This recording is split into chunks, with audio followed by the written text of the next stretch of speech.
हे सगळं बघत असेल तर आता माननीय अरविंदजी सावंत साहेबांनी सांगितलं की महाराष्ट्रात ठिकठिकाणी आंदोलनं चालू आहेत। बाकी वर्धापन दिन संघटना या विषयावर आपले नेते मान्य उद्धवजी ठाकरे साहेब बोलतील। मी त्या विषयात न जाता 59वा वर्धापन दिन आपण साजरा करत असताना निश्चित मागच्या काळात ज्या घटना घडल्या, काही लोक रोज जातात काही येतात, परंतु आपली संघटना ज्या पद्धतीनं काम करते किंवा आपलं काम चालू आहे, येण्या जाण्याने संघटनेत फरक पडणे असं मी म्हणणार नाही, परंतु 59 वर्षाची संघटना याला 2-3 वर्षाचे लोक कधी संपवू शकणार नाही हे तुम्हाला 100% सांगतो। परंतु हे सांगत असताना आपल्यामध्ये आत्मविश्वास सगळ्यात महत्त्वाचा आहे,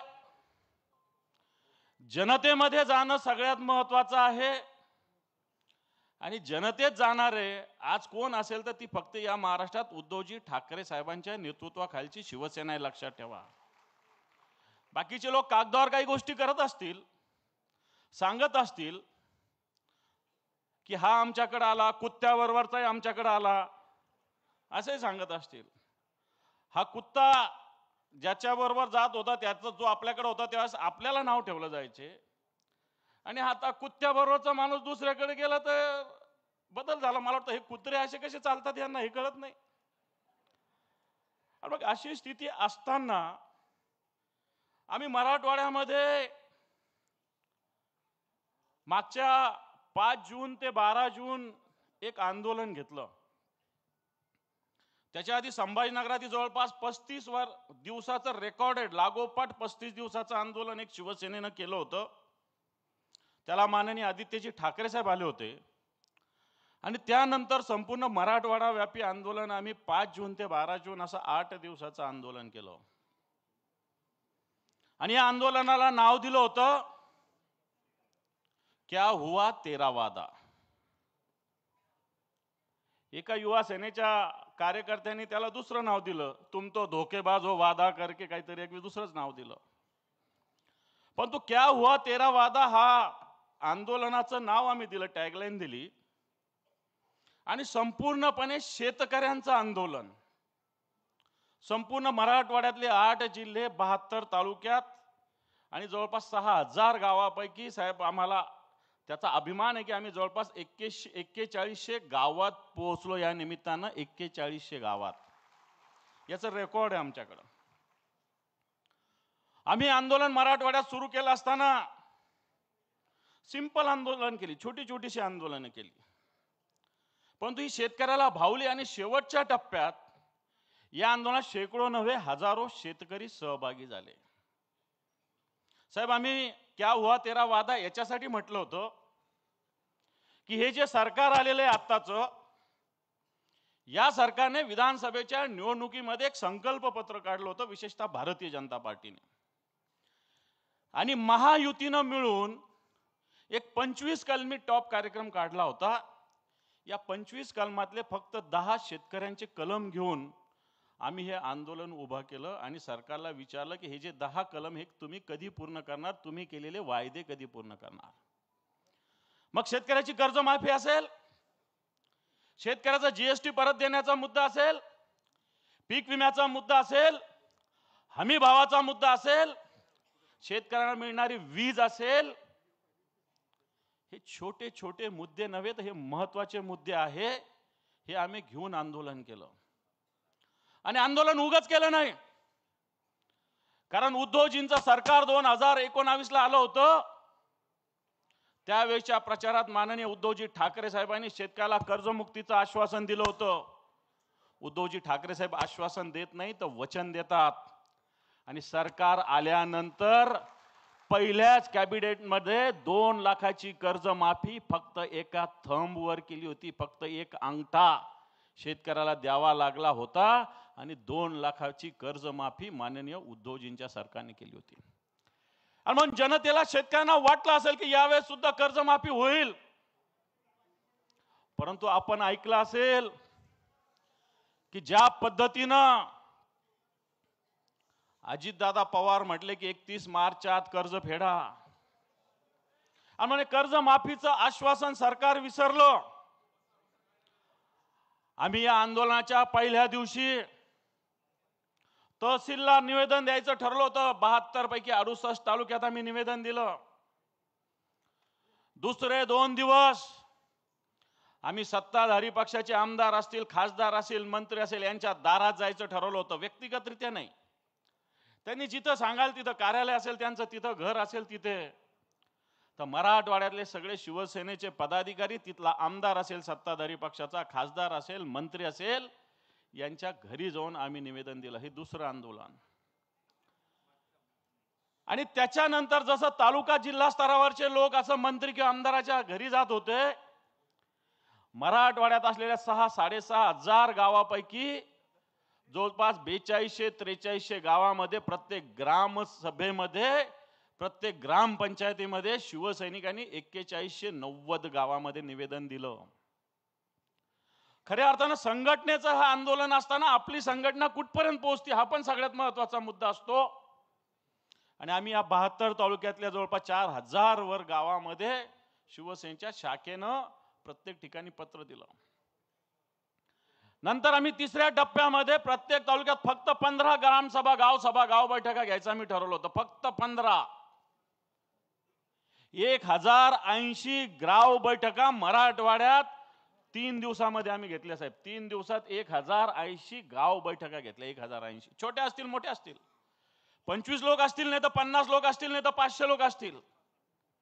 त्याला लाज बाळगायची गरज नाही. जेवढे लोक असतील तिथे, सकाळी गेलं गावात तर जास्त लोक भेटतात, संध्याकाळी जास्त लोक भेटतात, दुपारी कमी भेटतात.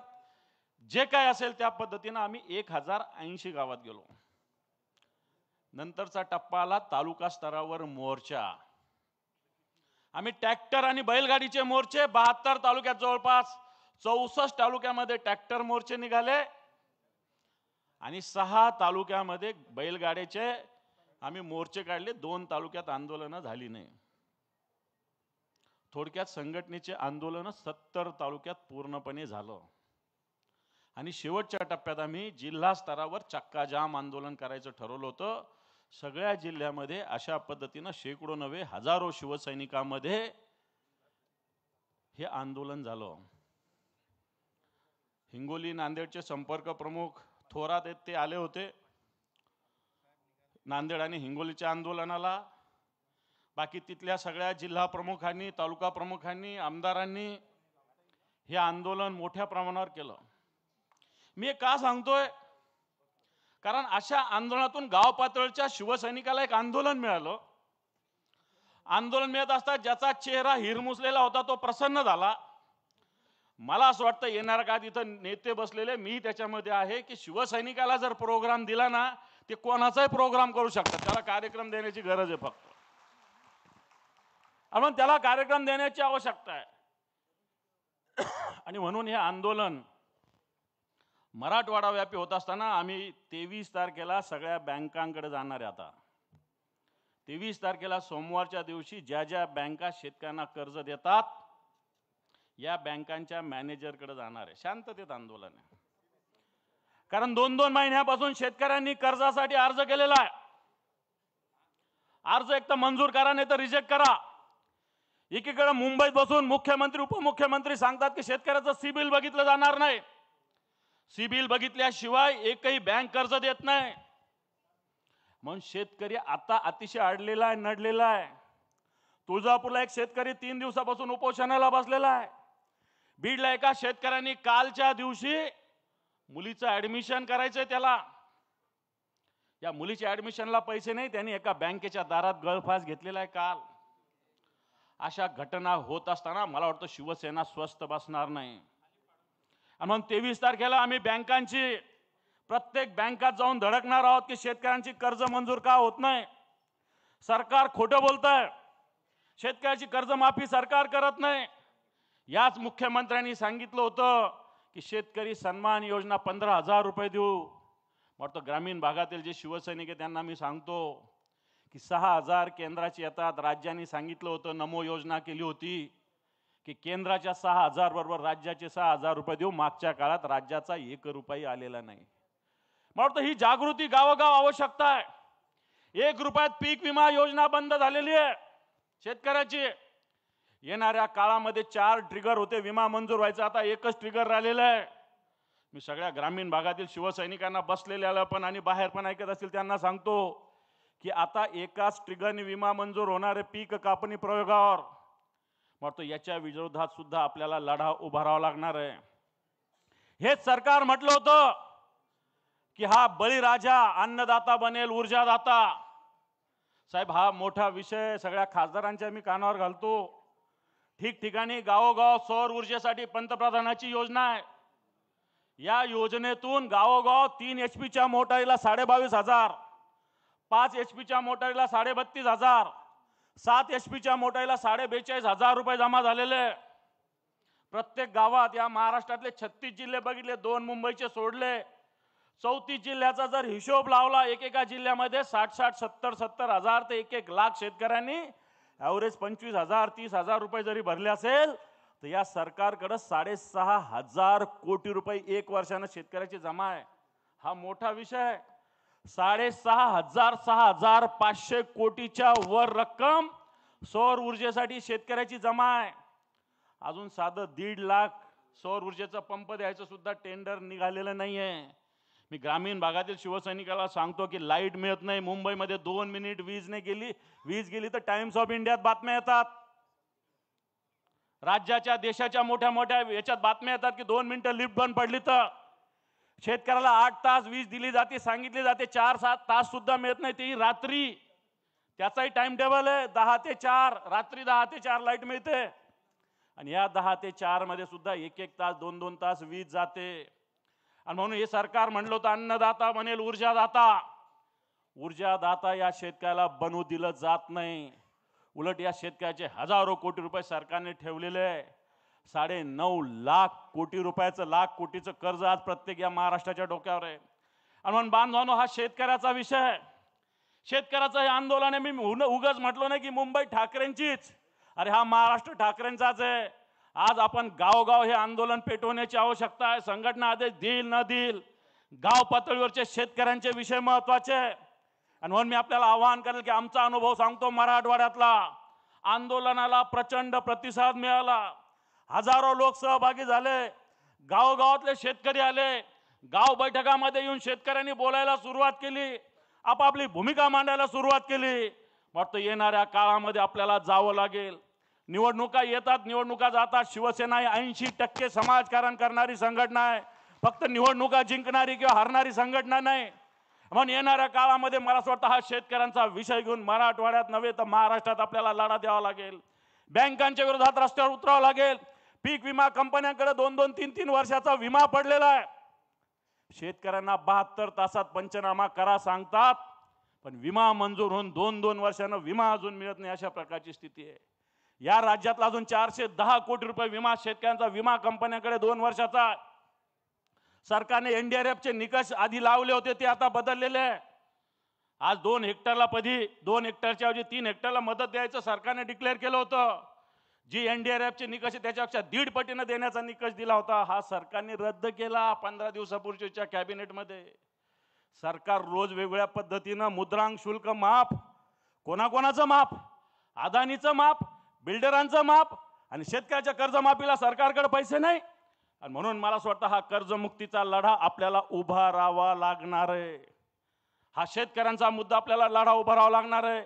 पीक विम्याचा लढा आपल्याला उभा राहावा लागणार आहे. शेतकऱ्यांच्या हिताच्या दृष्टीनं खतामध्ये शेतकऱ्यांची फसवणूक होते. बी बियाण्यामध्ये खताच्या सगळ्यात जास्त कंपन्या तर गुजरातच्या आहे.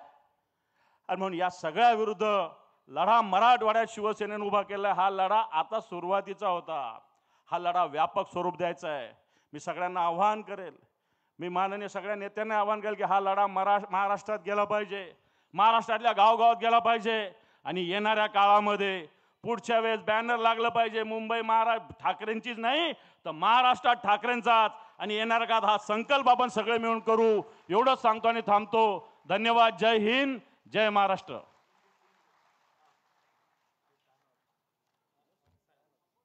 धन्यवाद. व्यासपीठावर शिवसेनेचे सर्व ज्येष्ठ निष्ठावंत नेते आदरणीय सुभाष देसाई साहेब, संजय राऊत साहेब, दिवाकर रावते साहेब, अनंत गीते, चंद्रकांत खैरे, भास्कर जाधव, अनिल देसाई, विनायक राऊत, अनिल परब, राजन विचारे, अंबादास दानवे, मिलिंद नार्वेकर, सगळे सचिव, सूरज चव्हाण, साईनाथ दुर्गे, सुधीर साळवी, पराग डाके, सुप्रदा फातर्पेकर ही सगळी मान्यवर मंडळी व्यासपीठावर बसली आहेत. आणि आत्ता आपल्या समोर एक सादर केलं जाणार आहे. परेश दाभोळकर नावाचा एक कार्यक्रमाचा सूत्रसंचालक आहे. त्याने अलीकडच्या काळामध्ये मराठी माणसांबद्दल एक अतिशय अप्रतिम, जेव्हा स्थानिक लोकाधिकार समिती महासंघाच्या वतीनं मराठी भाषा दिन साजरा केला त्यावेळेला मराठी माणसांच्या काळजाला हात घालणारं असं एक वक्तव्य केलं. ते आपल्यासमोर सादर करतील परेश दाभोळकरांचं. आपण व्हिडिओ क्लिपिंग त्याची लावावी. धन्यवाद.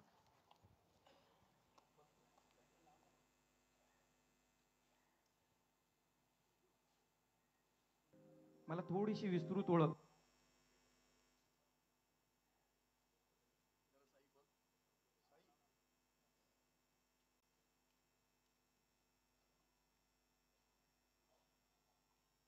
आमच्या सर्वांचीच उद्धवजी आपल्यासोबत करून द्यायची आहे. आणि तेवढ्याचसाठी सांगेन, मी मराठी माणूस आहे. होय उद्धवजी, मी मराठी माणूस आहे. बाळासाहेब गेल्यानंतर मनातून ज्याला पितृछत्र हरवलं असं वाटलं ना, मी तो मराठी माणूस आहे. घाईघाईनं कोविडच्या लॉकडाऊनला जाहीर केल्यानंतर ज्या माणसानं तासाभरामध्ये टीव्ही स्क्रीनवर येऊन माझं कुटुंब या संकटामध्ये तग धरून उभं राहील अशी संजीवनी आपल्या शब्दातून मला दिली ना, त्या कुटुंब प्रमुखांना कुटुंब प्रमुख मानणारा, होय मी मराठी माणूस आहे. होय मी मराठी माणूस आहे.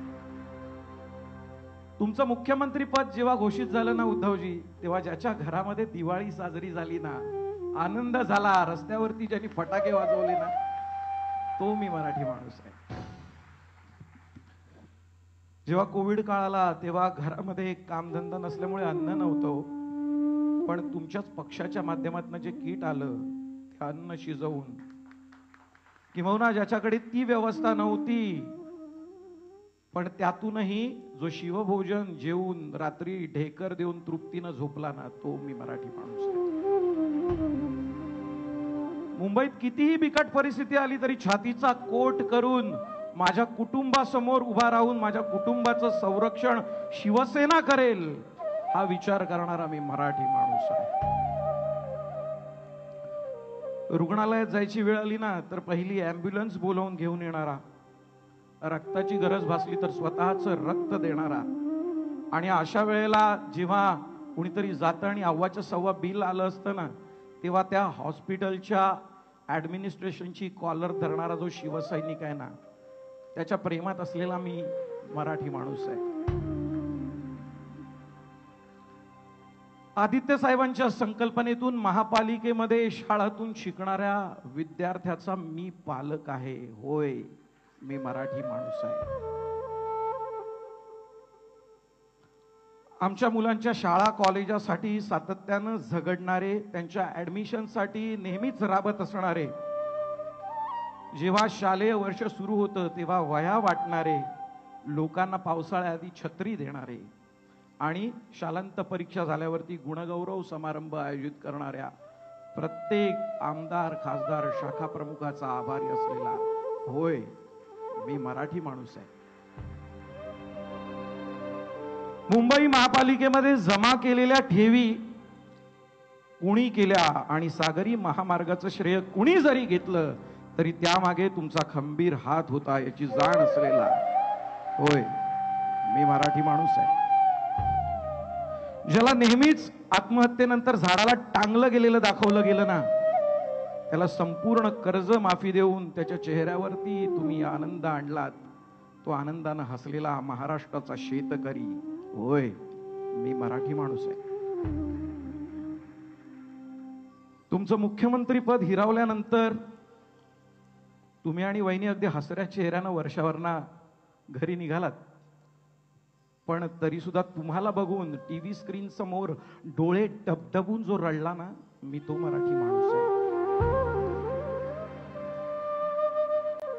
कोविडच्या राक्षसानं जेव्हा श्वास गुदमरवला होता ना, तेव्हा कोणतीही जातीभेद प्रांतभेद न करता प्रत्येकाला हक्काचा ऑक्सिजन देऊन त्या माणसामध्ये प्राण फुंकणाऱ्या माझ्या ह्या उद्धवजींचा मी चाहता. होय, मी मराठी माणूस आहे.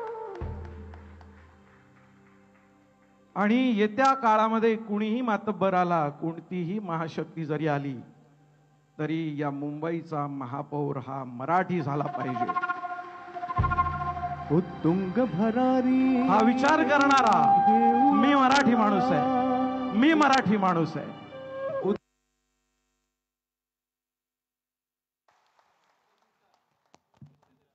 अंतर्मुख करायला लावणारं तरीही चैतन्यमयी असं परेश दाभोळकरचं हे वक्तव्य आपल्या हृदयाचा ठाव घेणारं होतं.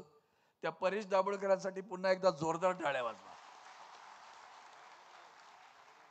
यानंतर मी विनंती करतो शिवसेना नेते सन्माननीय कोकणातला आवाज म्हणजे कोण, भास्कर जाधव.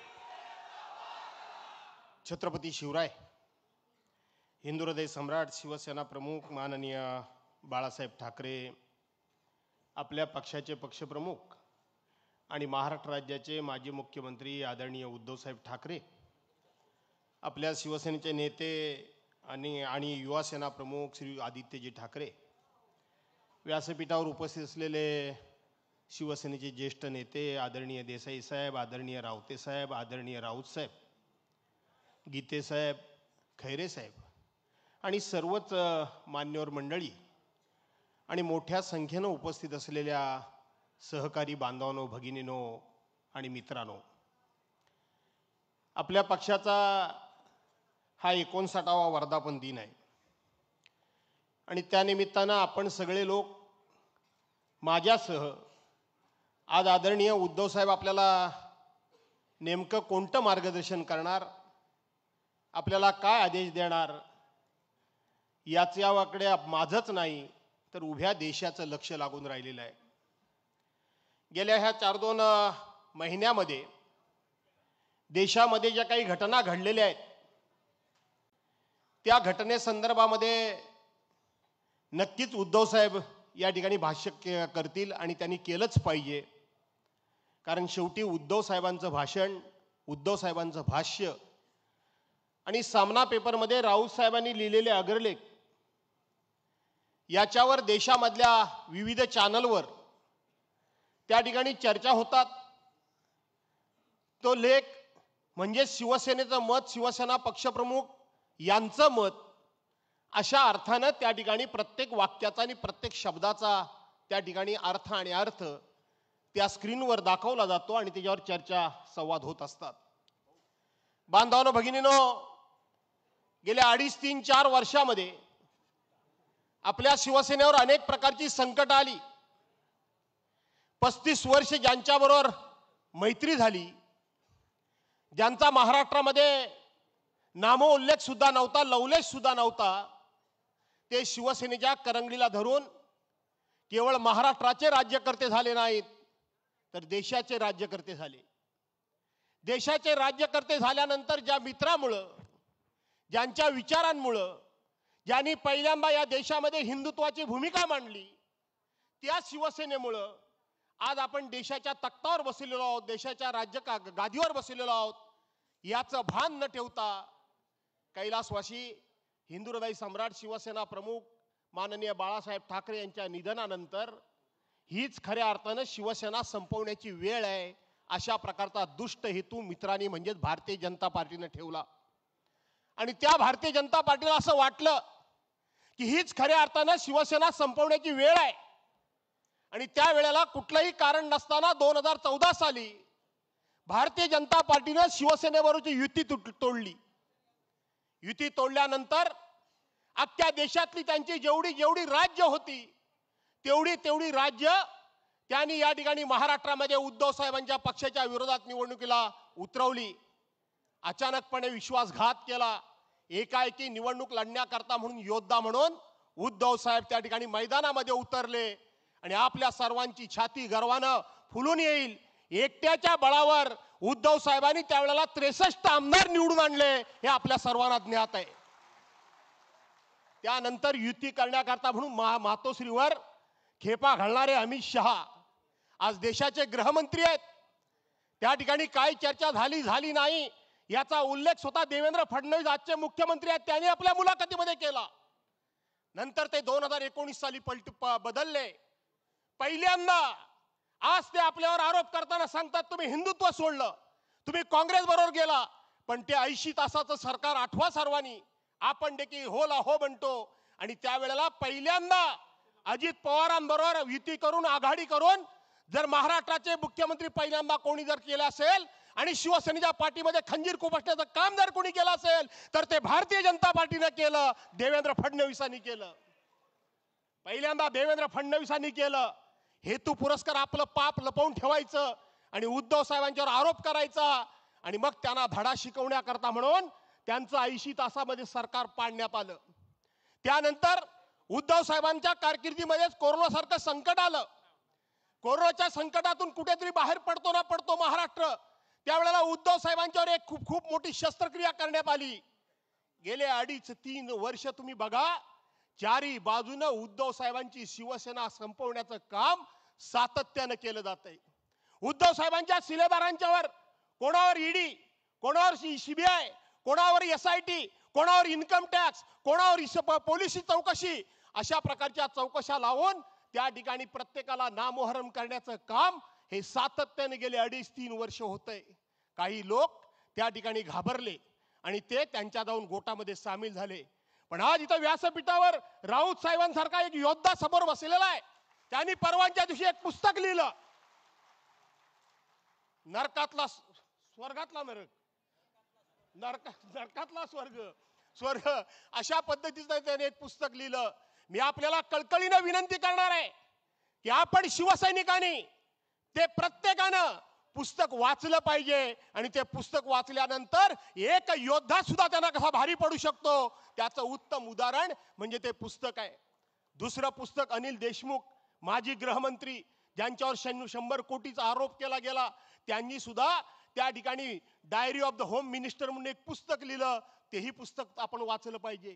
आणि 4 दिवसापूर्वी तुळशीदास भोईटेने लिहिलेलं पुस्तक त्याही प्रकाशन सोहळ्याला मला बोलवलं होतं. त्यांनी लिहिलं भाजपा जिंकली, उद्गार चिन्ह आहे. आणि त्यानंतर भाजपा कशी जिंकली म्हणून प्रश्न चिन्ह आहे. एका वेळेला 6 महिन्यामध्ये जी 3 पुस्तकं प्रसिद्ध झाली, ही पुस्तकं आपण शिवसैनिकांनी वाचली पाहिजे.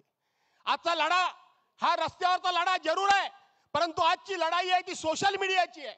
आजची लढाई आहे ती बुद्धीची लढाई आहे आणि बुद्धीची लढाई ही आपल्याला बुद्धीनंच लढून जिंकावी लागणार आहे. आणि म्हणून अशा पद्धतीचं वाचन आणि अभ्यास आपण सर्वांनी केला पाहिजे.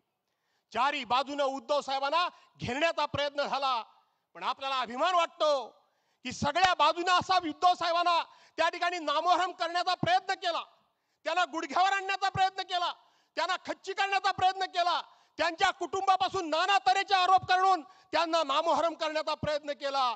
पण आपल्या सर्वांना अभिमान वाटेल की या सगळ्या प्रकारामध्ये सगळे प्रकार केले, सगळ्या प्रकार अवलंबले, सगळ्या प्रकारची सगळी जेवढी शस्त्र अस्त्र असत ती वापरली. पण आपल्या सर्वांना अभिमान वाटेल की एक दिवस सुद्धा उद्धव साहेबांनी यांच्या समोर गुडघे तर टेकले नाहीत, पण साधा चेहरा सुद्धा त्या ठिकाणी पाडला नाही, चेहरा सुद्धा पाडला नाही. अनेक प्रकारच्या चौकशा, अनेक जण त्या ठिकाणी जे आपल्या पक्षामध्ये गेल्यानंतर स्वच्छ होतात, शुद्ध होतात, याची स्वतः उद्धव साहेब या ठिकाणी आलेले आहेत. आणि म्हणून आजच्या आपण सर्वांनी टाळ्याच्या गजरामध्ये स्वागत करावं. हिंदू सम्राट शिवसेना प्रमुख मान्य बाळासाहेब ठाकरे यांचा. अरे आवाज कुणाचा? शंखनाद होऊ दे, रणदुंदुभी वाजू दे, नाद घोष गरजू दे विशाल. दुष्ट शक्ती जाळण्या, मार्ग स्पष्ट दावण्या, भेटू दे शिवसेनेची शिवसेनेची मशाल शिवाजी महाराजांच्या प्रतिमेला त्यांनी पुष्पहार अर्पण करून अभिवादन करावं. यानंतर मी विनंती करतो आदरणीय सुभाष देसाई साहेबांना भारत मातेचं पूजन त्यांनी करावं. त्यानंतर सन्मान भारतरत्न डॉक्टर बाबासाहेब आंबेडकरांना संजय राऊत साहेबांनी अभिवादन करावं. माननीय प्रबोधनकार ठाकरे यांच्या प्रतिमेस दिवाकर रावते यांनी अभिवादन करावं. वंदनीय शिवसेना प्रमुखांच्या प्रतिमेस माननीय चंद्रकांतजी खैरे यांनी पुष्पहार अर्पण करावा आणि बाळासाहेबांच्या प्रतिमेस अनंत गीते यांनी त्यांना पुष्पहार अर्पण करून आपलं अभिवादन करावं.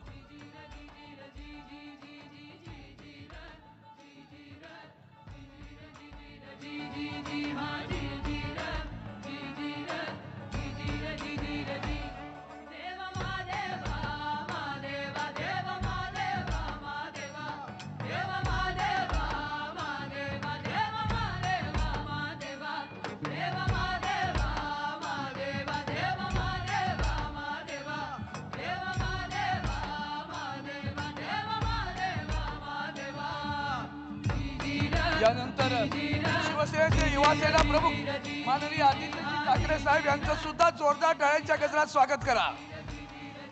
आदित्यजी ठाकरे आगे बढ़ो. आपण स्थानापन्न व्हावं. मी या विभागाचे विभाग प्रमुख सन्माननीय शिंदे यांना विनंती करतो विभागाच्या वतीनं त्यांनी आदरणीय उद्धवजींचं स्वागत करावं. प्रमोद शिंदे हे विभाग प्रमुख आहेत. आदरणीय उद्धवजींचं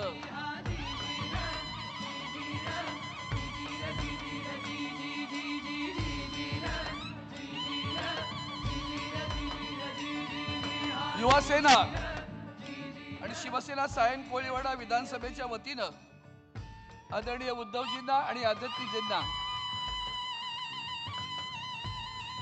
आदरणीय उद्धवजी आणि आदित्यजींचे युवा सेनेच्या वतीने स्वागत होईल. त्यानंतर श्रीमती पद्मावती शिंदे मॅडम आमच्या विभाग संघटक आहेत त्यांनी आदरणीय रश्मीताई वहिनींचं स्वागत करावं आणि परंपरेनुसार युवासेना विधानसभा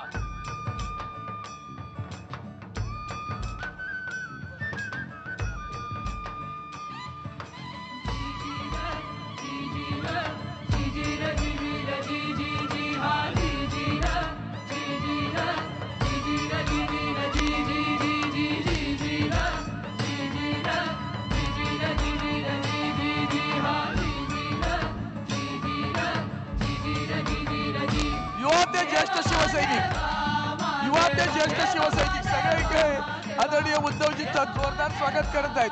जोरदार टाळ्या होऊ द्या. पद्मावती शिंदे मॅडम आपण बहिणींचं स्वागत करावं. यानंतर परंपरेनुसार भारतीय कामगार सेनेच्या वतीनं आमदार सचिन अहिर आणि दिलीप जाधव हे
यानंतर या ज्वलंत जागृत अशा निष्ठावंत शिवसैनिकांना अभिप्रेत आहे.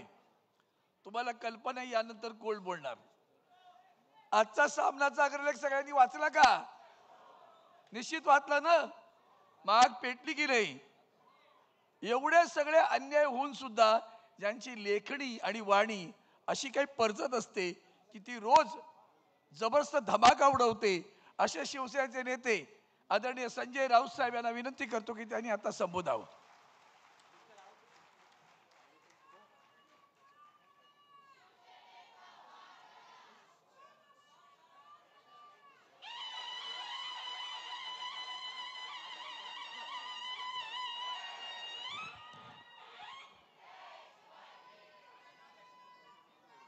हिंदू हृदय सम्राट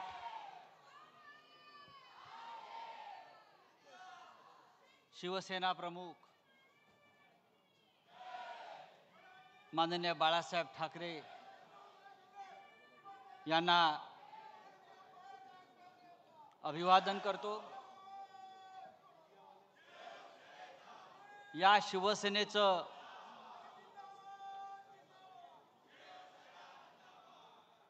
रोपटं नव्हे त्यांनी झाडच लावलं होतं आणि त्या शिवसेनेला 59 वर्ष आज होत आहेत. देशाच्या राजकारणातला हा एक चमत्कार आहे.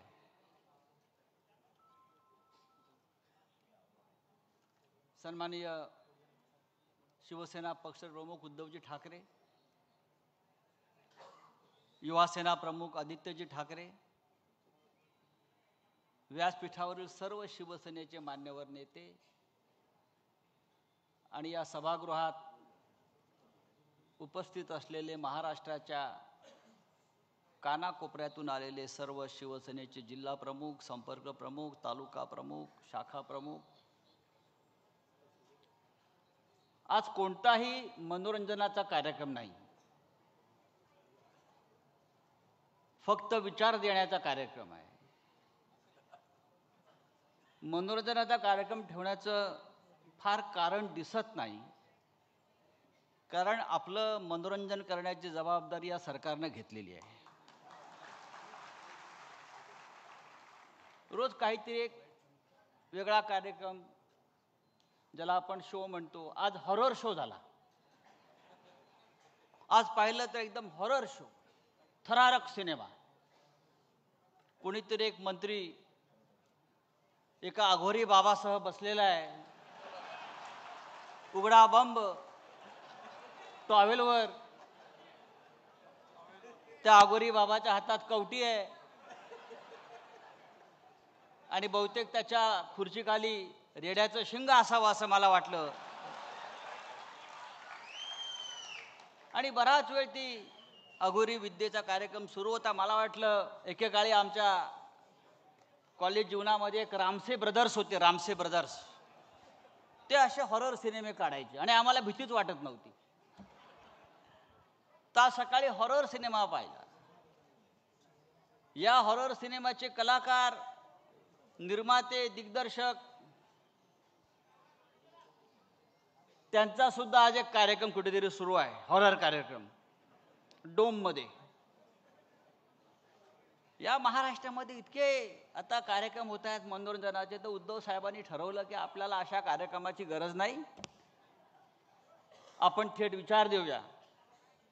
59 वर्षाच्या शिवसेनेला सातत्यानं जर कोणता कार्यक्रम बाळासाहेबांनी दिला असेल तर तो या राज्याला आणि देशाला विचार देण्याचा.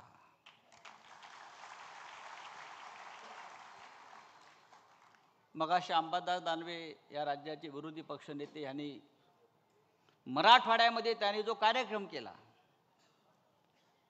आंदोलनाचा, शेकडो गावात, असंख्य तालुक्यात, गाव पातळीवर, क्या हुआ तेरा वादा, क्या हुआ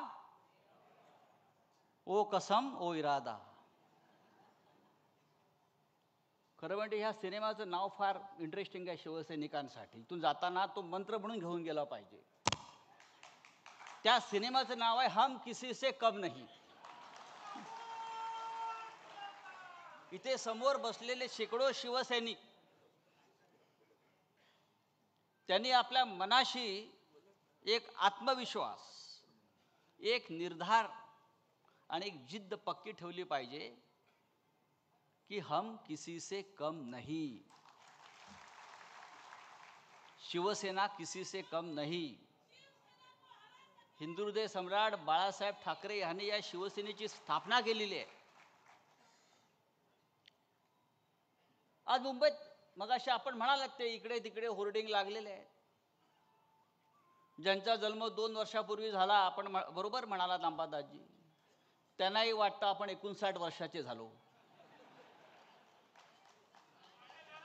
आता या मुंबईमध्ये त्यांच्या पक्षाचा स्थापना सोहळा करणं हा मराठी माणसाचा अपमान आहे. त्यांचा स्थापना सोहळा सुरतला व्हायला पाहिजे.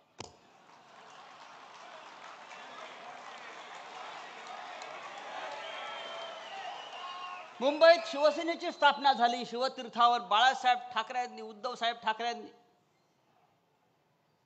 तुमचा पक्ष स्थापन झाला गुजरातमध्ये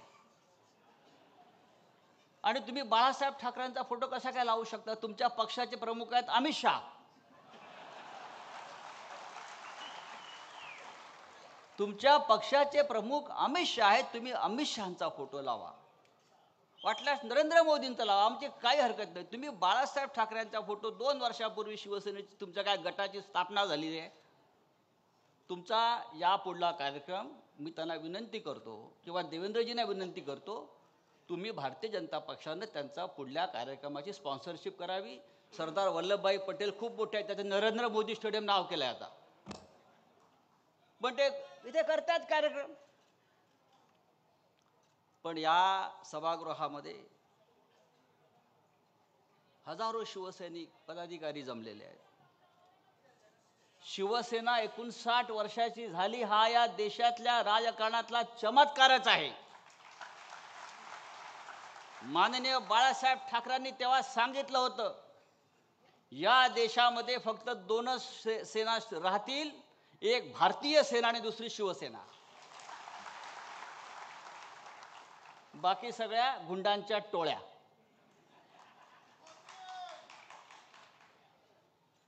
– 59 वर्षाची शिवसेना ही आजही विचारानं तरुण आहे. डोंगर कधी म्हातारा होत नाही आणि तुफानाचं वय मोजायचं नसतं, आणि वाघ कधी शरण जात नाही आणि वाघ कधी गवती खात नाही. आता हे जे स्वतःला वाघ समजणारे जे लोक आहेत ते अमित शहाचं गवत खात आहेत, मोदींचं गवत खात आहेत.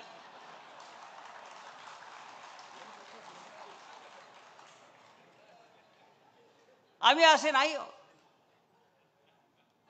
मी जेव्हा म्हणतो की शिवसेना या देशाच्या राजकारणातला सगळ्यात जुना पक्ष आहे, सगळ्यात जुना पक्ष कोणता असेल अनुभवी, तर हा रावते साहेब आपला बाळासाहेब ठाकरेंनी स्थापन केलेली शिवसेना. जेव्हा शिवसेना या महाराष्ट्रात गर्जना करत होती, लढाया लढत होती, संघर्ष करत होती मराठी माणसासाठी आणि हिंदुत्वासाठी, तेव्हा आजचे सगळे पक्ष हे पाळण्यामध्ये होते. भारतीय जनता पक्षाचा जन्म 1980 साली झालाय. राष्ट्रीय काँग्रेस ज्याला इंदिरा काँग्रेस जी होती त्या काँग्रेसचा जन्म 1976 साली झाला. पवार साहेबांचा राष्ट्रवादी काँग्रेस 1999 साली जन्माला आली.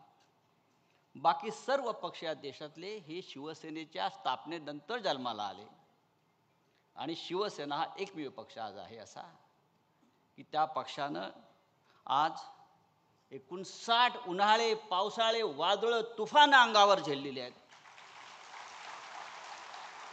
आणि त्यातून आम्ही अत्यंत खंबीरपणे उभे आहोत. आमच्या जीवनातला संघर्ष कधी संपला नाही.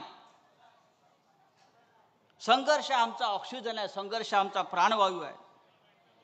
याचं कारण असं आहे, हा पक्ष भ्रष्टाचाराच्या आणि ठेकेदारांच्या पैशावर उभा राहिला नाही, तर शिवसैनिकांच्या रक्तावर, घामावर आणि संघर्षावर उभा राहिलेला आहे. गेल्या 4 वर्षात काय कमी संकट आली? पण असंख्य संकट आली गेल्या 59 वर्षात, 60 वर्षामध्ये. शिवसेना प्रमुखांच्या डोळ्यासमोर त्यांनी घडवलेली माणसं सोडून गेली. माननीय उद्धव साहेबांनी ज्याला मोठी मोठी पदं दिली ते सोडून गेले. माननीय बाळासाहेब असतील, माननीय उद्धवजी असतील. मी नेहमी सांगतो, आपण माकडांची माणसं केली. ठाकरेंनी माणसांची माकडं केली. त्या माणसांना माकडांची माणसं केली. त्या माणसांना सरदार सुद्धा आपणच बनवलं आणि त्या सरदाराने आमच्या पाठीमध्ये घाव घातलेले आहे. हे आम्ही सातत्याने पाहतो. आणि इतक्या हल्ल्यानंतर सुद्धा ही शिवसेना कधी झुकली नाही, वाकली नाही, कुणाच्या चरणाशी बसली नाही. नाहीतर या भूतलावरती असे अनेक नेते 56 इंच छातीवाले, एक ट्रम्पचा फोन येतो आणि सरेंडर होतात.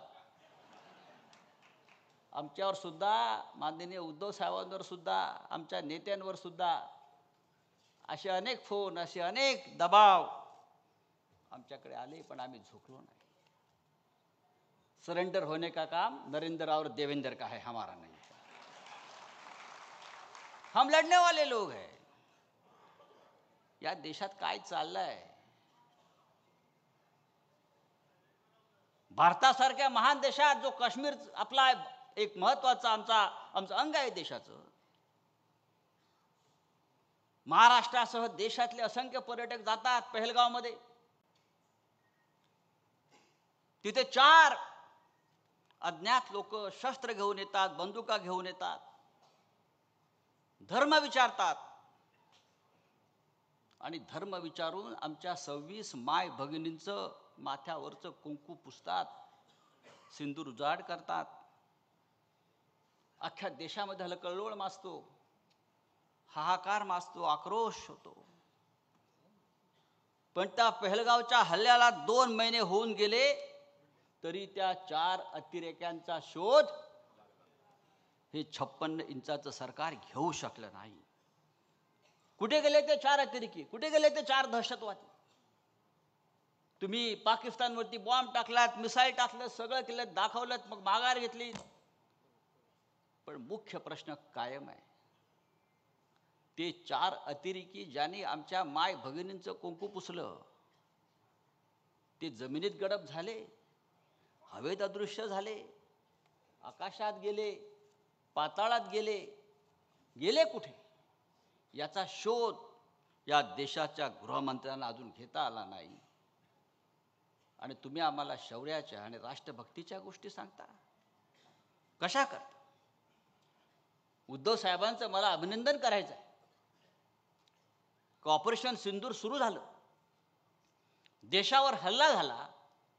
उद्धवजींनी सगळ्यांना आम्हाला सांगितलं, खासदारांना सांगितलं, नेत्यांना सांगितलं, हा देशावरचा हल्ला आहे, हे देशावरचं संकट आहे.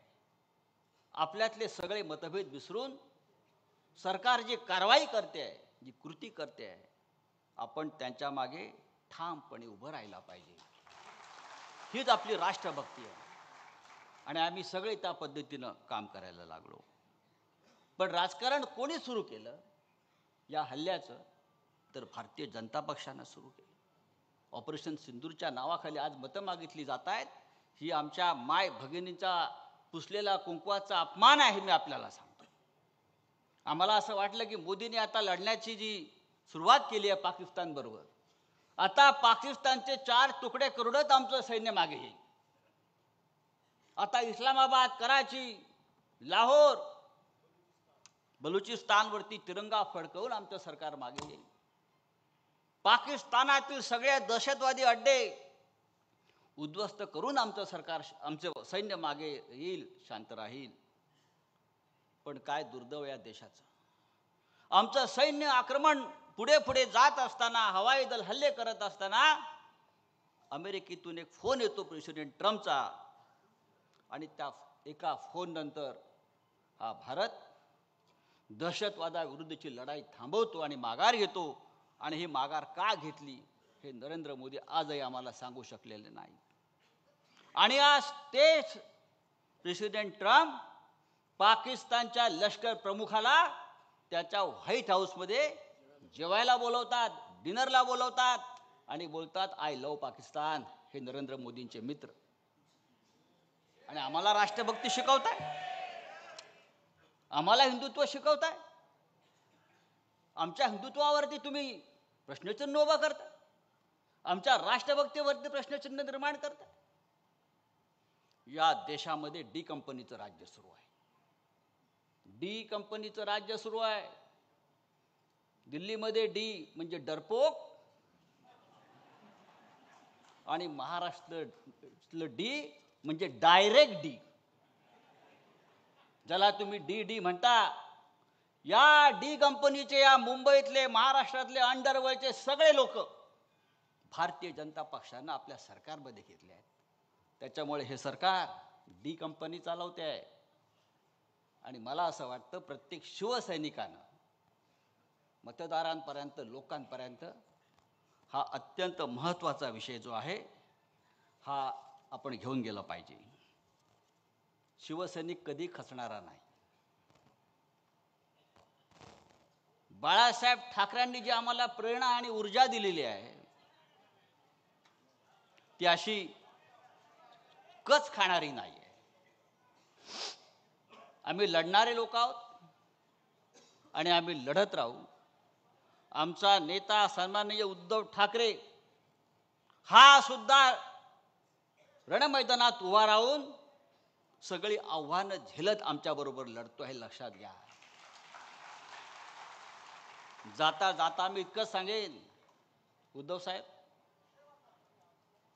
हे चित्र आपण पाहिलं असेल, हा उत्साह आपण पाहिला असेल.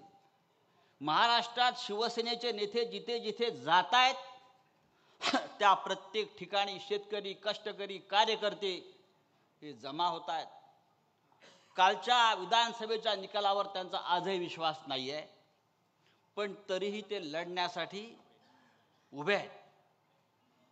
आपलं नेतृत्व त्यांना हवं आहे आणि संघर्ष करण्याची त्यांची तयारी आहे. शिवसेनेचा पुढला विजयाचा मंत्र कोणता असेल तर लक्षात घ्या, संघर्ष हाच आमच्या विजयाचा मंत्र आहे आणि आम्ही संघर्ष करण्यासाठी तयार केला पाहिजे. हिंदीमध्ये एक प्रसिद्ध कवी आहेत गोपालदास नीरज म्हणून. त्यांच्या फक्त 2 ओळी मी ऐकवतो आणि माझा विषय संपवतो. अत्यंत प्रेरणादायी आहे. जेव्हा जेव्हा माझ्यासारख्या माणसाला असं वाटतं की आता सगळं काही संपत आहे, तेव्हा मी त्या नीरजच्या कवितांचं पुस्तक काढतो आणि त्या 2 ओळी वाचतो. नीरज म्हणतात, है बहुत अंधियारा अब सूरज निकलना चाहिए, है बहुत अंधियारा अब सूरज निकलना चाहिए, जिस तरह से भी हो मौसम बदलना चाहिए. रोज जो चेहरे बदलते हैं लिबासों की तरह, रोज जो चेहरे बदलते हैं लिबासों की तरह, अब जनाजा जोरों से उनका निकलना चाहिए. कळलं कोणाचा जनाजा काढायचा? अब भी कुछ लोगों ने बेची नहीं है अपनी आत्मा, अब भी कुछ लोगों ने बेची नहीं अपनी आत्मा, ये पतन का सिलसिला कुछ और चलना चाहिए. फूल बनकर जो जिया वो यहाँ मसल गया, फूल बनकर जो जिया वो यहाँ मसल गया, जिस्त को फौलाद के साचे में ढलना चाहिए. छिनता हो जब तुम्हारा हक कोई, छिनता हो जब तुम्हारा हक कोई, उस वक्त तो आंख से आंसू नहीं शोला निकलना चाहिए. ही शिवसैनिकांसाठी प्रेरणा आहे. आपण चिडलं पाहिजे, आपण संतापलो पाहिजे. आणि हा संताप आणि चीड अन्यायाविरुद्ध आहे, आमच्यावर झालेल्या अन्यायाविरुद्ध आहे. निवडणूक आयोग ठरवू शकत नाही, अमित शहा ठरवू शकत नाही शिवसेना कोणाची आहे. उद्या आम्ही ठरवू, अमित शहा या देशात राहील की देशाच्या तुरुंगात राहील? जय हिंद, जय महाराष्ट्र. माननीय संजय राऊत साहेब धमाल. पण विद्यमान राजकीय परिस्थितीवरचं त्यांचं भाष्य आपण ऐकल्यानंतर आपण सगळेजण अंतर्मुख व्हालच.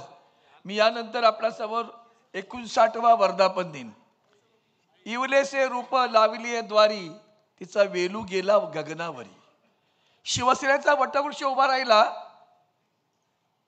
पानगळ काही झाली असेल, पण साहेब निष्ठावंतांच्या पारंब्या इथं आणि महाराष्ट्रात कशा बसल्यात पहा, उभ्या कशा आहेत त्या पहा. त्या निष्ठावंतांच्या पारंब्यात ह्या निष्ठावंतांचा कुटुंब सोहळा. आणि आज आपल्यासमोर आत्ता जेव्हा विचार मांडता मांडता पंतप्रधान नरेंद्र मोदींचा आणि अमित शहाचा विचार केला, तेव्हा संजय राऊत म्हणाले तसं तेव्हा सुद्धा मोगलशाही आली, निजामशाही आली, आदिलशाही आली, सगळ्या शाही आल्या. आता सुद्धा वरून दिल्लीतनं शाहीच येते. पण त्या शाहीला एकच निद्राच्या हातडे माणूस उभा आहे, त्याचं नाव आहे उद्धव बाळासाहेब ठाकरे. मी आदरणीय उद्धवजींना विनंती करतो, त्यांना असं वाटतं की हिंदुत्व त्यांना समजलंय, पण हिंदुत्व आणि मराठी पण ज्यांना उमजलंय ते उद्धवजी ठाकरे साहेब यांना विनंती करतो की आपण मार्गदर्शन करावं.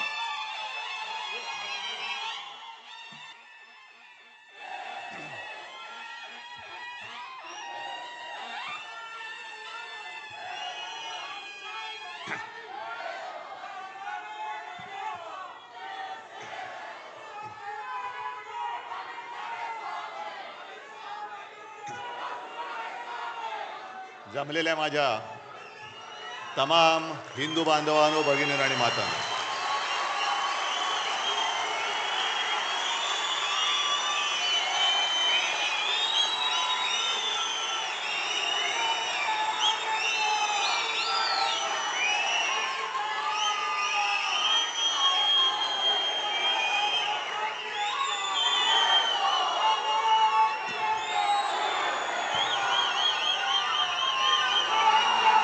तुमच्याशी काय बोलायचं हा मला प्रश्न पडलाय. आणि हे जे काही चित्र आहे, हे वातावरण आहे,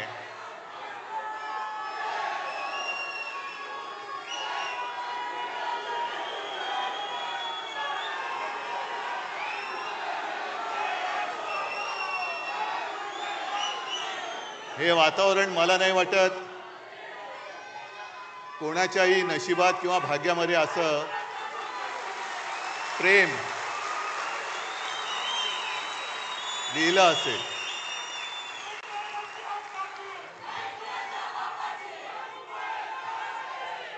अर्थात ही माझी पुण्याई नाही, ही माझ्या पूर्वजांची पुण्याई आणि तुमच्या सगळ्यांचं आतोनात प्रेम. मला वाटतं मी आता यापुढे भाषण केलं नाही आणि नुसतं आता तुम्ही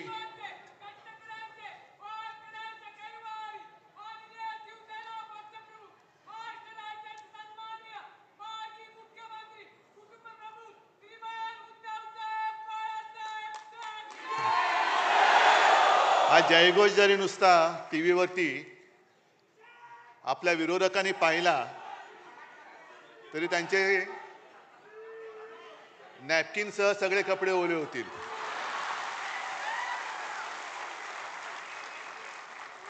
आणि त्यांना एक प्रश्न पडेल की एवढं सगळं केलं, एवढी माणसं फोडली, चिन्ह चोरलं, वडील चोरले, पक्ष फोडला, तरी शिवसेना संपत कशी नाही? हा उद्धव ठाकरे संपत कसा नाही? कारण त्यांना कल्पना नाहीये की शिवसेना प्रमुखांनी रक्त आटवून, विचार पेरून हे एक शिवसेना नावाचं वादळ निर्माण केलेलं आहे. पैसे फेकून जमवलेली माणसं नाहीयेत. विचार अंगामध्ये भिनवून कट्टर हिंदुत्वनिष्ठ महाराष्ट्र धर्म पाळणारे हे शिवसैनिक आहेत.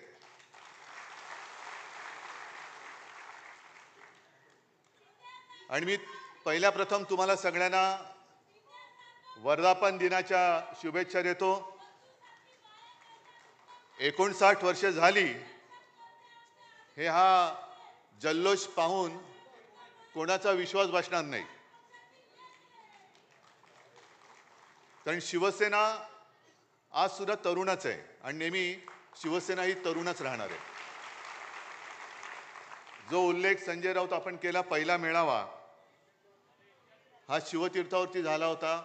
प्रचंड शिवाजी पार्क भरलं होतं. म्हणजे आता जे काय म्हणजे पैसा फेको तमाशा देखो असं आता होणार आहे तिकडे, चोरांचा बाजार. तसं तेव्हा काहीच नव्हतं. म्हणजे तुम्हाला सगळ्यांना कल्पना आहे की काही जणांनी शिवसेना प्रमुखांना सांगितलेलं की एकदम शिवाजी पार्कात सभा घेण्याचा मूर्खपणा करू नका. पहिला एक हॉल घ्या, मग एक मैदान घ्या, मग हळूहळू टप्प्याने शिवाजी पार्क. शिवसेना प्रमुख म्हणाले काय व्हायचं ते होईल, एकतरी लोक तरी वेडे नाही तर मी तरी वेडा. दोघंही वेडे ठरले नाहीत आणि शिवाजी पार्क तुडुंब भरून ओसंडून वाहत होतं. माझे आजोबा व्यासपीठावरती होते, शिवसेना प्रमुख होते आणि मी माझ्या माच्या मांडीवरती समोर मैदानात बसलो होतो मांडी घालून. म्हणजे आज ज्यांना काही दाढी फुटल्या आणि दाढी खाजवत आहेत ते कुठे असतील मला कल्पना नाही.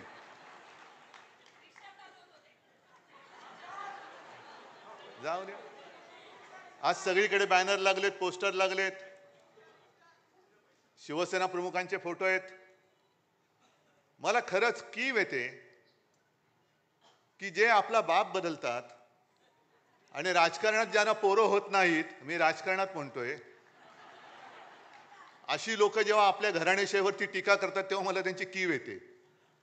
अरे तुला होत नाही राजकारणात पोरं, आम्हाला आम्ही काय करू, घे आमच्याकडे आहेत, घ्यायची तर घे. किती पाहिजेत? कारण भारतीय जनता पक्ष असाच आहे.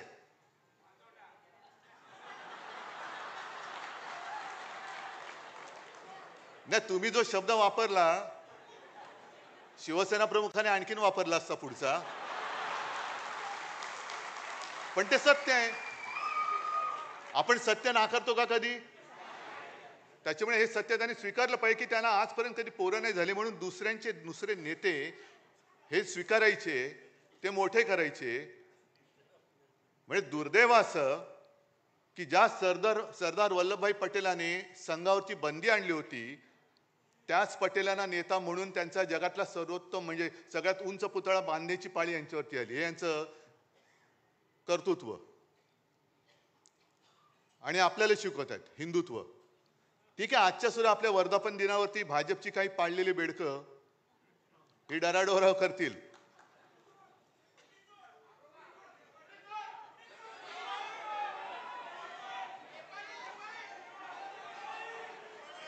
मी आणखीन काय बोलण्याची गरज आहे त्याच्यावर? कारण ह्याच हॉलमध्ये शिवसेना प्रमुखांचं ते गाजलेलं भाषण आहे, तर ती आठवण झाली तरी पुरे.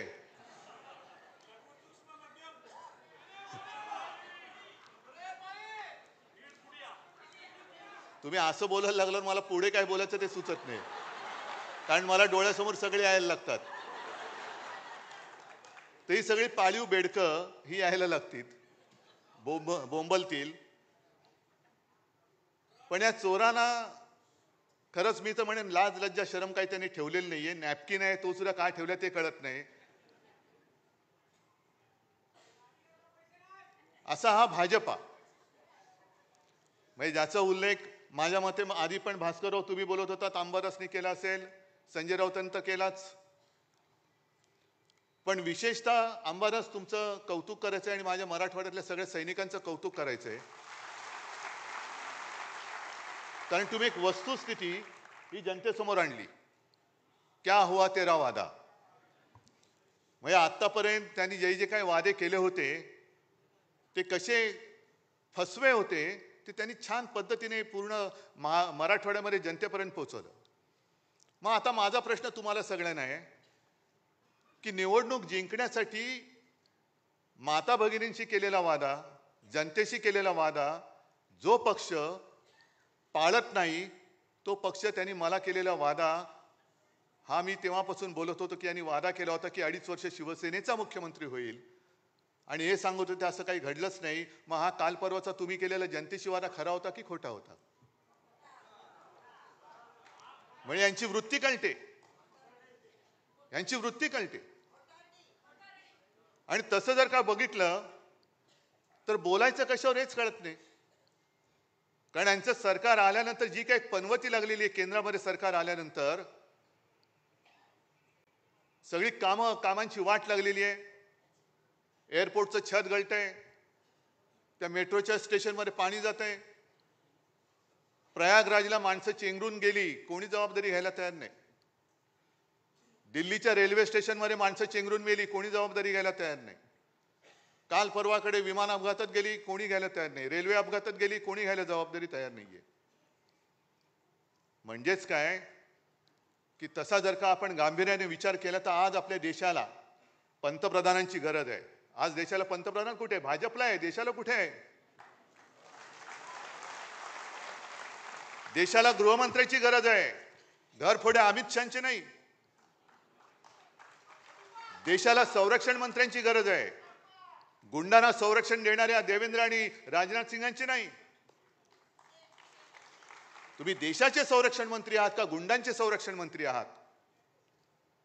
तुम्ही देशाचे गृहमंत्री आहात की तुमच्या पक्षाचे घरफोडे मंत्री आहात?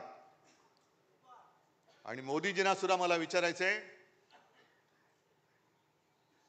मी आता जास्त कठोर शब्दात बोलणं देशाच्या पंतप्रधानांना बरोबर नाहीये,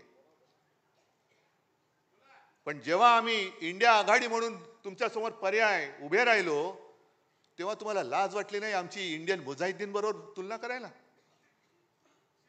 मग जरा आम्ही इंडियन मुजाहिद्दीन सारखे होतो तर आज जगभरामध्ये तुम्ही न केलेल्या शौर्याचं कौतुक सांगण्यासाठी आमच्या पक्षातले खासदार तुम्ही का पाठवलेत? आम्ही इंडियन मुजाहिद्दीन आणि तुम्ही कोण? म्हणजे तुम्ही जगभर फिरलात पण या कठीण काळामध्ये एक मित्र तुमच्या सोबत उभा राहिला नाही जो माझ्या देशाच्या बाजूने उभा राहील. आम्ही राहिलो तुमच्या सोबत. जग तुमच्या विरुद्ध आहे. देशातले मित्र तुम्ही तोडून टाकताय, मित्र संपवून टाकता आहात. आमची तुलना तुम्ही देशद्रोह्यांबरोबर करता आहात. आणि मग जेव्हा संकट आल्यानंतर आमचेच खासदार तुम्ही देश जगभरामध्ये पाठवताय, आम्ही काय केलं आम्ही काय केलं हे सांगायला. आम्ही विसरून गेलो नव्हे. मी मुख्यमंत्री होतो त्यावेळेला देखील ते डोकलाम झालं होतं. तेव्हाही आपली हीच भूमिका होती की प्रधानमंत्री जी जो आपको सही लगे आप करो, हम आपके साथ है. आता सुद्धा आपली हीच भूमिका होती.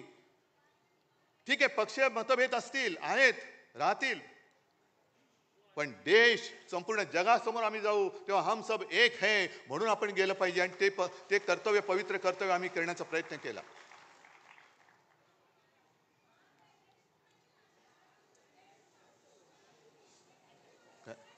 नाही ठीक आहे, जरा थांब. हे पवित्र कर्तव्य आम्ही केलं. आणि दुसरं त्यांनी जे काय केलं, यांना नावं बरी सुचतात. ऑपरेशन सिंदूर, घरोघरी जाऊन हे सिंदूर वाटणार होते. कोण वाटणार सिंदूर? हे सगळे भ्रष्ट गुंड हे माझ्या माता भगिनींना जाऊन तो पवित्र सिंदूर वाटणार. म्हणजे ज्यांना जोड्याने हाणलं पाहिजे असे भ्रष्ट भाजपवाले माझ्या माता भगिनींना जाऊन सिंदूर वाटणार आणि ते काय सिंदूर त्यांच्याकडनं घेणार असं वाटलं त्यांना. आम्ही जेव्हा हिंदुत्वाची व्याख्या करतो तेव्हा शिवसेना प्रमुखांनी आम्हाला सांगितलंय की माझं हिंदुत्व म्हणजे राष्ट्रीयत्व आहे. आम्ही हिंदू धर्म मानतोच आहोतच, पण त्याच बरोबरीने राष्ट्र धर्म सुद्धा पाळणारे आम्ही कट्टर देशाभिमानी हिंदू आहोत. हा देश जो आपला मानतो, या देशासाठी जो मरायला तयार आहे तो आमचा आहे. जातपात धर्म त्याचा आम्ही नंतर बघू, पण हा देश जो आपला मानतो आणि या देशासाठी तो वाटेल ती कुर्बानी द्यायला तयार आहे, तो कोणी असला तरी तो आमचा आहे. मग मला मोदींना विचारायचं आहे,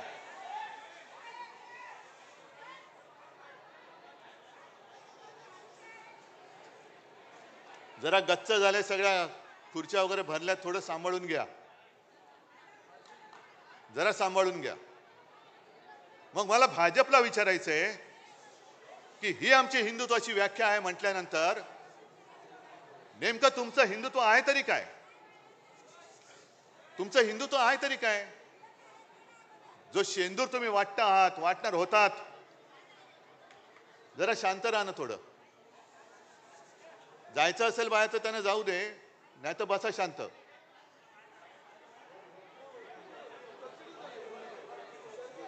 गर्दी झाली जरा थोडा, हा वरती दारात, इकडे खाली काय नाही, वरती गर्दी झाली, त्यांना आत यायलाच जागा नाहीये.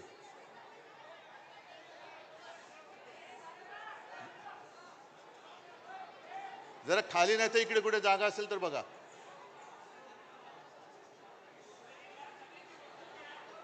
बरं ठीक आहे, चला, ते वरती सांभाळतात सगळ्यांना, आपण आपलं सांभाळू इकडे.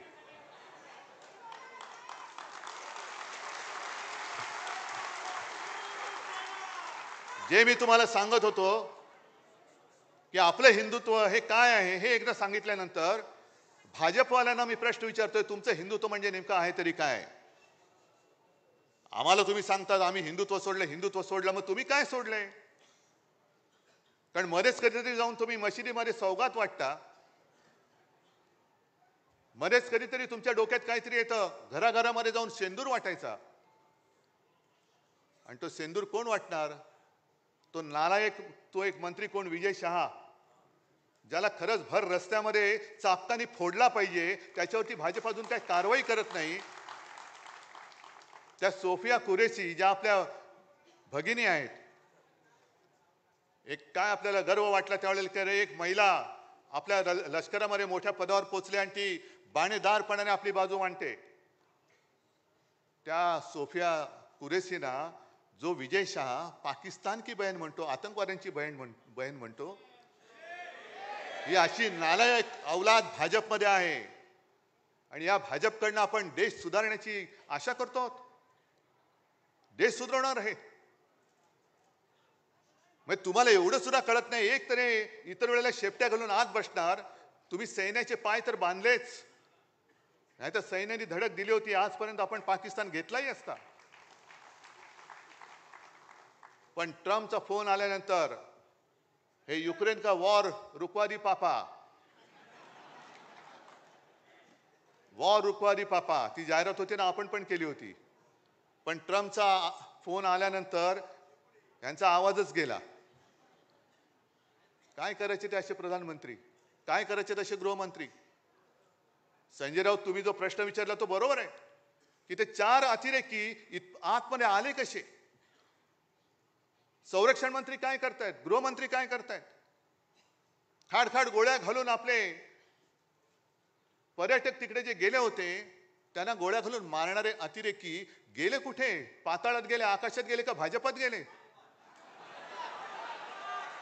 अजून मिळत कसे नाहीत सांगता येत नाही त्यांना. गेलेही असतील, घेतलेही असतील. कारण आता फक्त दाऊदला घ्यायचं बाकी राहिलेलं आहे, बाकी सगळं झालेलं आहे. आणि जसं आपण सदस्य नोंदणी करतो, कुठे करतो आपण? घरोघरी जातो, आपल्या शाखेमध्ये करतो, काही ठिकाणी पब्लिक प्लेस असतात तिकडे करतो, बरोबर ना? पण मला आता कोणीतरी सांगितले की भाजपने आता नवीन सुरू केले, जेलच्या तुरुंगाच्या दरवाजाच्या बाहेर त्यांनी स्टॉल टाकलेत. इथे येतो का तिथे जातो. म्हणजे काय, किती लोकांना बदनाम करायचं, आयुष्यातून उठवायचं, भ्रष्टाचारी म्हणून बोंबाबोंब करायची, संपूर्ण कुटुंबाला बदनाम करायचं, मग त्याच्या मागे SIT लावायची. आता बघू ना, ज्या ज्या गोष्टी या भाजपवाल्यांनी तेव्हा अगदी देवेंद्र फडणवीसांनी सांगितलं होतं, SIT लावू, हे लावू, ते लावू. मग SITची काय तुमची ST झाली, सगळ्यांनी घेऊन जाणारी? आता बघूया. म्हणजे सगळ्यांना बोंबलून, भ्रष्ट म्हणून बोंबलून टाकायचं, बदनाम करायचं. 70,000 कोटीचा घोटाळा आलं काय, छे छे छे छे छे, पाय धुवून त्यांचं पाणी पितायत. सिंचन घोटाळा ना, म्हणून पाणी पितायत. अशी संपूर्णपणे या देशाची वाट लावली यांनी. आणि आता शिवसेना संपवायचं स्वप्न बघतायत. अरे तुम्ही किती स्वप्न बघा, शिवसेना तुम्हाला संपवून, तुमच्या सगळ्या भ्रष्टाचारांना खतम करून तुमच्या छाताडावरती नाही भगवला तर शिवसेना म्हणून नाव नाही सांगणार. फक्त एक गोष्ट लक्षात ठेवा की आपल्याला आता भांडून चालणार नाही. आपल्याला म्हणजे आपल्यात नाही, पण भाजपची जी काही एक नीती आहे, त्यांनी विधानसभेच्या वेळेला एक ती नारा दिला होता, बटेंगे तो कटेंगे. आपल्याला वाटलं होतं हिंदू मुसलमान तर केलंच, पण आता मुंबईमध्ये विशेषतः हिंदूंमध्ये मारामाऱ्या लावायच्या. मग हिंदी सक्तीची करायची. मग हिंदी सक्तीची झाली म्हणजे ज्या हिंदी भाषिकांना आपण 92-93 साली वाचवलं होतं तेच आपल्यापासून दूर तोडायचे. हिंदी सक्ती तर होऊ देणारच नाही. करायची असेल हिम्मत तर देवेंद्र करून बघा. हिंदीचं आमचं काही वैर नाहीये, पण सक्ती कशासाठी करता? हिंदी सक्तीची करायची असेल तर तामिळनाडूमध्ये जाऊन बघा ना, नुसतं तुम्ही उच्चार करून बघा काय करतात ते. अजून तुम्ही हिंदी सक्तीची गुजरातमध्ये केली की नाही मला कल्पना नाही. मग गुजरातमध्ये करा ना, तिकडे जाऊन बसा, तिकडे ते काय सू करे छे.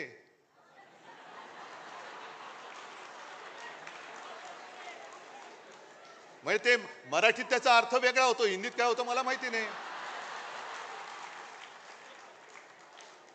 पण इकडे आपल्याला भांडवट ठेवायचं. भांडा हिंदी सक्तीची म्हणजे काय झालं की अगदी निवडणुकीच्या तोंडावरती आपण मुंबईकर सगळे एकत्र राहतोय, ते मराठी अमराठीमध्ये झगडा, मग त्याच्यावरनं आपण भांडत बसायचं. आणि एकदा का आपण भांडायला लागलो काय भ्रष्टाचार करायला मोकळे. आता ज्या काही बातम्या येत आहेत, म्हणजे काय बातम्या तर त्या महिलांवरती होणाऱ्या अत्याचाराच्या, त्यांच्या हत्येच्या वाचवत पण नाहीये, पण त्या बातम्या रोज देत बसायच्या आणि ह्यांच्या येणाऱ्या बातम्या ह्या दाबून टाकायच्या.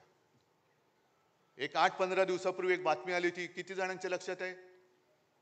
या मिंद्याच्या काळामध्ये 3000 कोटींनी जास्त असलेले टेंडर सुप्रीम कोर्टाने रद्द केलं होतं. किती लोकांना माहिती आहे? 3000 कोटी रुपये गेले कुठे? गेले ना. मग मध्ये जो काही आपण म्हणजे आदित्यने सुद्धा प्रेस कॉन्फरन्स घेतली, आपण मोर्चा काढला होता. मुंबईमधला रस्ता घोटाळा, पैसे गेले कुठे?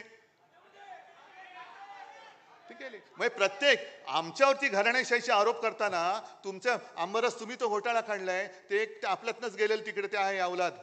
त्यांनी स्वतःच्या पोरासाठी भूखंडाचं आरक्षण बदलून हॉटेल वगैरे तिकडे केलं. खैरे साहेब बरोबर ना? त्याच्यानंतर एक मंत्री आहे, त्याच्या खात्यामध्ये बदल्यांमध्ये अनियमितता आहे. एक मंत्री आहे, तो शेतकऱ्यांचा अपमानच करत सुटलेला आहे.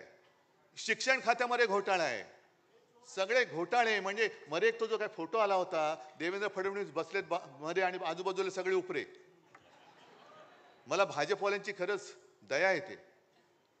किती पिढ्या तुमच्या सतरंज्या उचलण्यामध्ये घालणार आहात? आता तर सतरंजीच्या खाली गेलात तुम्ही, तुमच्यावरती उपरे नाचतायत. बस करा आता, या ना. अरे जर का तुमच्यामध्ये जरा तरी काही शिल्लक असेल स्वाभिमान अभिमान, तर द्या जुगारून या उपऱ्यांचं आणि भ्रष्ट उपऱ्यांचं हे जोखडे ते जुगारून द्या. आणि या मर्दासारखे बाहेर या. तुमची किती इंचाची छाती आहे ना, ती तुमच्या नेत्याला दाखवा. मर्द कशाला म्हणतात? पण भ्रष्टाचाराच्या बातम्या येऊ द्यायच्या नाहीत. मग हिंदी सक्तीची बसा बोंबलत तुम्ही. हिंदी सक्तीची होऊ देणार नाही, आम्ही होऊ देणार नाही, ते ठरवलेलंच आहे. पण त्याच्यामध्ये झगडत ठेवायचं. बटेंगे तो कटेंगे. मग त्याच्यामध्ये पुन्हा मराठेतर हे भांडण लावून ठेवायचं. हिंदू मुस्लिम आहेच, तो एक बेडूक ओरडतोच आहे त्याच्यामध्ये, त्याला काम तेवढंच दिलेलं आहे. अरे तुझी उंची केवढी, आवाज कसा,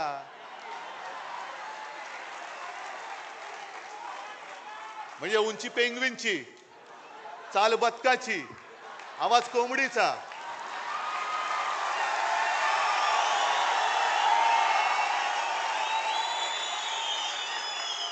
डोळे कोणासारखे माहिती नाहीत.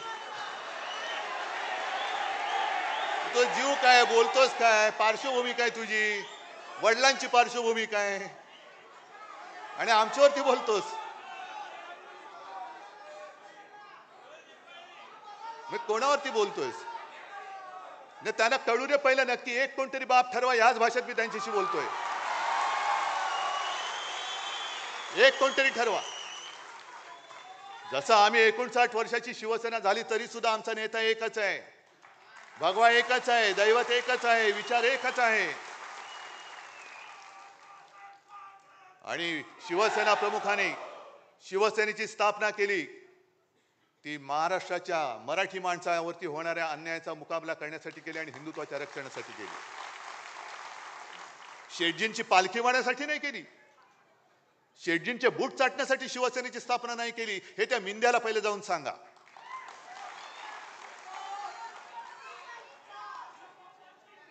हे एवढे गद्दारीने फसफसून टाकलेले आहे. मला आता ही चिंता वाटायला लागली. आम्ही बोलतोय, मी बोलतोय, अरे पण काय तुम्ही फरक बदल घडवणार आहात की नाही? महाराष्ट्र म्हणून काय उभे राहणार आहात की नाही? प्रश्न कोणाला मुख्यमंत्र्यांना किंवा भाजपला विचारणार आहात की नाही? कारण रोज काहीतरी घडतंय आणि जाऊ दे ना, आपलं काय जातंय, कशाला आपलं काय जातंय. आज मुंबईच्या निवडणुकीला सामोरं जाताना ह्या ज्या काही बातम्या येत आहेत त्याच्यामध्ये आपल्या बाकीच्या बातम्या म्हणजे लाडकी बहीण या योजनेला देण्यासाठी पैसे नाही आहेत, आदिवासींचा निधी त्याच्यात वळवत आहेत. एसटीला पैसे द्यायला पैसे नाही आहेत, पण धारावीमध्ये अदानीला मुद्रांक शुल्क माफ केले. कुठून आणले पैसे, कुठं का माफ केले त्याचे पैसे? अदानीला सगळं काही माफ. अदानीला जागा फुकट, स्टॅम्प ड्युटी फुकट. आणि जो मी केला होता, मी म्हणतो, मी म्हणजे आपण सगळे 500 फुटापर्यंतचा मालमत्ता कर यांनी सर्वसामान्यांवरती मालमत्ता कर लादला. येत्या काही दिवसामध्ये कचरा कर लादणार, ज्याच्यावरती आदित्यने आवाज उठवल्यानंतर तो स्थगित केला, रद्द नाही केला, स्थगित केला. म्हणजे देवनाथचं जे काही डम्पिंग ग्राउंड आहे ते सुद्धा अदानीला देत आहेत आणि तो कचरा काढायचा पैसा हा मुंबईकरांकडनं घेणार. म्हणजे अदानीला सगळं फुकट देऊन टाकतायत, पिलतायत सामान्य माणसाला आणि पुन्हा आपल्यात लढाई करून अदानी मोकाट सुटलाय. ही लढाई केवळ उद्धव ठाकरेची नाहीये, शिवसेनेची नाहीये. ही 1960 साली ज्या मराठी माणसांनी बलिदान देऊन रक्त सांडून ही मुंबई आपल्याला मिळवून दिली, त्या रक्ताची शपथ घेऊन ही मुंबई आम्ही आमच्यापासून तोडू देणार नाही, मुंबईचं महत्त्व खतम करू देणार नाही. म्हणून जर आपण उभे राहिलो तरी मुंबई वाचेल. आहेत आता बातम्या सगळीकडे चालू आहेत. काय होणार, कसलं नाही होणार का, होणार की नाही होणार कळेल ना. जे यांच्या मनात आहे आणि राज्याच्या मनात आहे तेच मी करेन.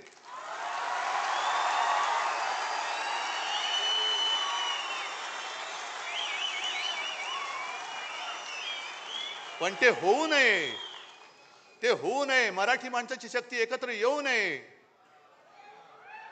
म्हणून यांच्या मालकाचे नोकर इकडे गाठी भेटी घ्यायला लागले, हॉटेलमध्ये भेटतायत. मालकांचे नोकर तुम्ही. कारण जर का मुंबईवरती ताबा यांना मिळाला नाही आणि मुंबई परत शिवसेनेच्या ताब्यात आले, आम्ही घेणारच आहोत, आम्ही घेणारच आहोत. मुंबई जर का पुन्हा मराठी माणसाच्या ताब्यात गेली तर मालकाच्या मित्राचं कसं होणार, अदानीचं कसं होणार. त्याच्यामुळे मराठी माणसाची शक्ती एकवटता कामा नये. याच्यासाठी हे मालकाचे त्या शेटजीचे नोकर, हेच मी म्हणेन, आणि त्या नोकरांचे नोकर जे आज नालायकपणाने वर्धापन दिन साजरा करतात ते शेटजींच्या नोकराचे नोकर आहेत. म्हणून किती प्रयत्न चाललेत, होणारच नाहीत, होणारच नाही. अरे तुला काय करायचं, तुला नाही होत, आमचं आम्ही बघू ना, आम्ही बघू आमचं काय करायचं ते. पण जर तुम्हाला कोणाला वाटत असेल की तुम्ही शिवसेना प्रमुखांचा ब्रँड पुसून टाकाल तर तुमचं नामो निशाण आम्ही महाराष्ट्राच्या धर्तीवरून पुसून टाकल्याशिवाय राहणार नाही. नामो निशाण पुसून टाकू आम्ही भाजपच्या या महाराष्ट्रातून. आणि आज तर मी तयारीने उभा आहे. तुमची तयारी काय मला कल्पना नाही. मी तुम्हाला एकच आठवण सांगतोय, माझी तयारी मी तुम्हाला सांगतो. 92-93 साली जेव्हा दंगा भडकला होता देशद्रोह्यांच्या विरुद्ध, तुम्हीच सगळे शिवसैनिक रस्त्यावरती उतरला होतात आणि छातीचा कोट करून मुंबई वाचवली होती. तेव्हा एक व्यक्ती आली होती बाळासाहेबांकडे, बाळासाहेब आता बस झालं, आता पुरे झालं. आता ती कोण व्यक्ती मी सांगत नाही, आज आहे ती हयात. आणि बाळासाहेबांनी सांगितलं की अरे एक पिक्चर मी पाहिला, प्रहार नावाचा. कोणाचा? नाना पाटेकर. किती जणांनी पाहिलाय? आहे ना. त्याच्यामध्ये नाना पाटेकर त्या गुंडांसमोर उभा राहतो आणि त्यांना सांगतो कम ऑन किल मी. तसं आम्ही या गद्दारांच्या समोर उभा आहे आणि सांगतोय त्यांना आम्ही कमॉन किल मी. असेल हिंमत तर या अंगावर, फक्त अंगावर येणार असाल तर एक गोष्ट नक्की करा. अमिताभ बच्चनचा तो पिक्चर होता ना, ॲम्ब्युलन्स घेऊन यायचा, तसा अंगावर माझ्या येणार असेल तर ॲम्ब्युलन्स घेऊन यायची. कारण येताना सरळ याल, जाताना आडवे होऊन जाल. सगळ्यांना धन्यवाद. जय हिंद, जय महाराष्ट्र.